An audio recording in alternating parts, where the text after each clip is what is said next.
बिस्मिल्लाहिर्रहमानिर्रहीम। मेरा नाम है फैसल हाशमी और ये है मेरा चैनल इंटरनेशनल वीज़ा कंसल्टेंट के नाम से। एक क्यूरी बहुत ज़्यादा मुझे आ रही थी, इसको मैं कवर नहीं कर सका टाइम की कमी होने की वजह से। वो ये थी कि जी न्यूज़ीलैंड के भी हमें असाइलम सिस्टम के बारे में बताएं। ऑस्ट्रेलिया के बारे में तो मैं ऑलरेडी वीडियो बना चुका हूँ, तो न्यूज़ीलैंड को मैंने कवर नहीं किया था।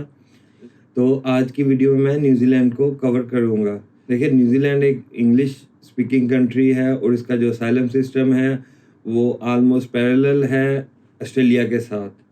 यानी पहले जैसे ऑस्ट्रेलिया ने किया हुआ है कि अगर आप इलीगल एंटर हो रहे हैं, लाइक बोट के थ्रू हो रहे हैं, तो वो वहीं से ही आपको डिपोर्ट कर देते हैं, या फिर आपको अपने जो आउटसोर्स उनके हैं डिटेंशन सेंटर हैं या रिफ्यूजी कैंप कह लें विनाटू में या दूसरी जगहों पे, वहाँ पे आपको शिफ्ट कर देते हैं जब तक आपका प्रोसेस नहीं होता केस। तो न्यूजीलैंड जो है उसने भी ऑलमोस्ट यही पॉलिसी अपनाई हुई है, लेकिन अभी वो रिलक्टेंट है फुली तरह से इम्प्लीमेंट करने पे। यानी अगर वहाँ पे आप पहुँचते हैं तो मस्ट नहीं है आपको किसी और लाइक विनाटो में या किसी और कैंप में करे, वो आपका सुन भी लेगा केस। लेकिन मैं यही सजेस्ट करूँगा कि लाइक बाय बोट, वो तो मैं कभी किसी को सजेस्ट ही नहीं ना करता कि लाइफ का रिस्क लेके आप वहाँ पे पहुँचे। और बहुत से वे हैं, विजिट वीज़े पे जा सकते हैं, आप स्टडी वीज़ा पे जा सकते हैं। यानी उन वीज़ाज़ पे आप गए हुए हैं तो फिर आप अप्लाई करते हैं तो फिर तो ठीक है, फिर तो आप वैसे भी अब एलिजिबल होते हैं अप्लाई करने के। मलेशिया, इंडोनेशिया या इन कंट्री से बहुत से लोग क्या करते हैं, वहाँ शिप्स के थ्रू न्यूजीलैंड ले जाते हैं। देखिए, अगर तो आप उसके अंदर एंटर हो चुके हैं न्यूजीलैंड के, और फिर और ज़्यादातर जो रिफ्यूजी वाग क्या करते हैं, अपने जो आइडेंटिटी डॉक्यूमेंट्स हैं वो सारे डिस्कार्ड कर देते हैं ताकि उनकी आइडेंटिटी क्लियर ना हो सके, वो उन्हें डिपोर्ट ना कर सके। तो इस इशू को लेके तो वहाँ पे अभी समझ लें न्यूजीलैंड में डिस्कशन चल रही है या प्लानिंग चल रही है कि उन्हें कैसे डेटर किया जा सके।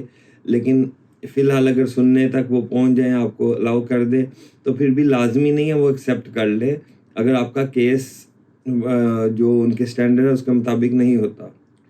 देखिए, ये बाय शिप एंट्री को तो मैं वैसे भी डिस्करेज करता हूँ। बोट्स को तो मैं बिल्कुल ही कहता हूँ अपनी जान खतरे में मत डालें।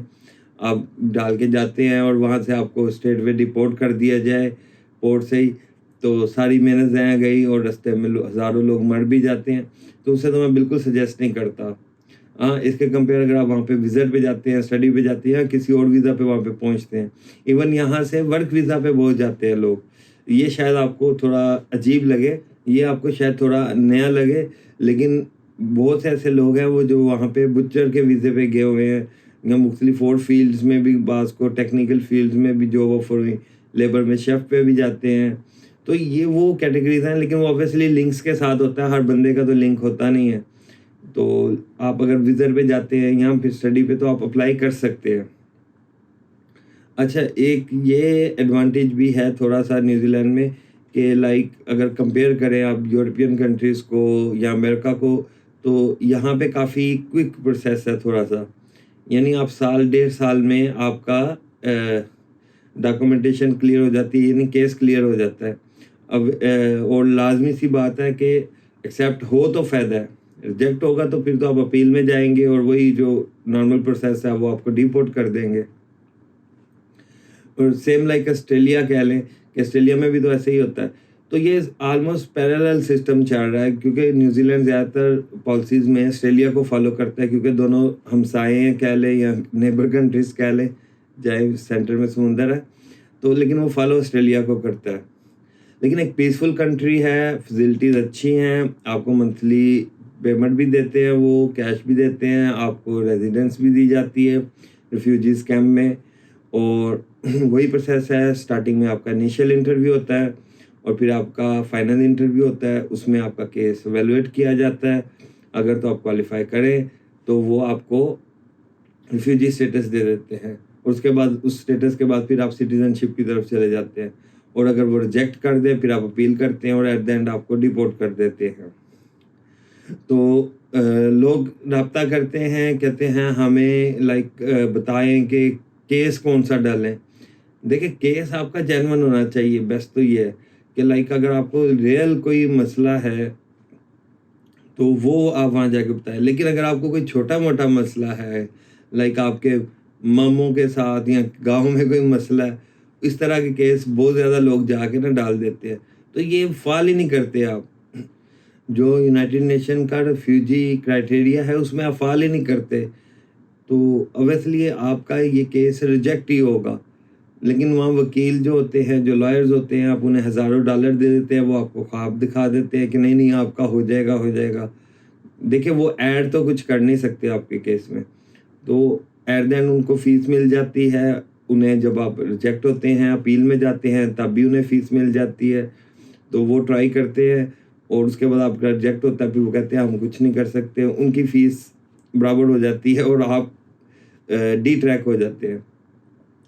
और इसमें एक और चीज़ है कि अगर आपका जेन्युइन इश्यू है भी और अगर प्रॉपर रिप्रेजेंट नहीं किया जा रहा वहाँ पे आपका केस, और उसमें आप मिस्टेक्स कर रहे हैं या रिप्रेजेंट नहीं कर पा रहे, तो उस पे भी रिजेक्ट हो जाते हैं। इवन अफ़गानिस्तान से लोग वापस आए हैं, लाइक अफ़गानी वहाँ पे पहुँच के या दूसरे कंट्रीज़ में भी पहुँचते हैं, तो उनका रिजेक्ट हो जाता है। इवन वो कहते हैं जाएँ वापस। तो लाज़मी नहीं है कि आपका एक्सेप्ट हो जाए। तो ये इस हिसाब से मैं आपको ये एडवाइस दूँगा कि किसी एक्सपर्ट की आप एडवाइस ले लें या सर्विस हायर कर लें। तो बाकी ये स्टैंडर्ड सा प्रोसीजर था जैसा ऑस्ट्रेलिया का है, ऑलमोस्ट वही न्यूज़ीलैंड का है। अगर आप न्यूज़ीलैंड में जाके असाइलम अप्लाई करना चाहते हैं, उसके अलावा आपको कोई और इन्फॉर्मेशन चाहिए तो आप मुझे व्हाट्सएप में रब्ता कर सकते हैं। और इस पे आप ये है कि मैसेज छोड़ दें, मैं आपको रिप्लाई कर दूँगा जो ही अवेलेबल होऊँगा। तो बाकी ये है कि होप आपको ये वीडियो पसंद आई होगी। अगर वीडियो पसंद आई है तो इसे लाइक करें, शेयर करें और चैनल को लाज़मी सब्सक्राइब करें ताकि आप मेरी आने वाली वीडियोज़ देख सकें।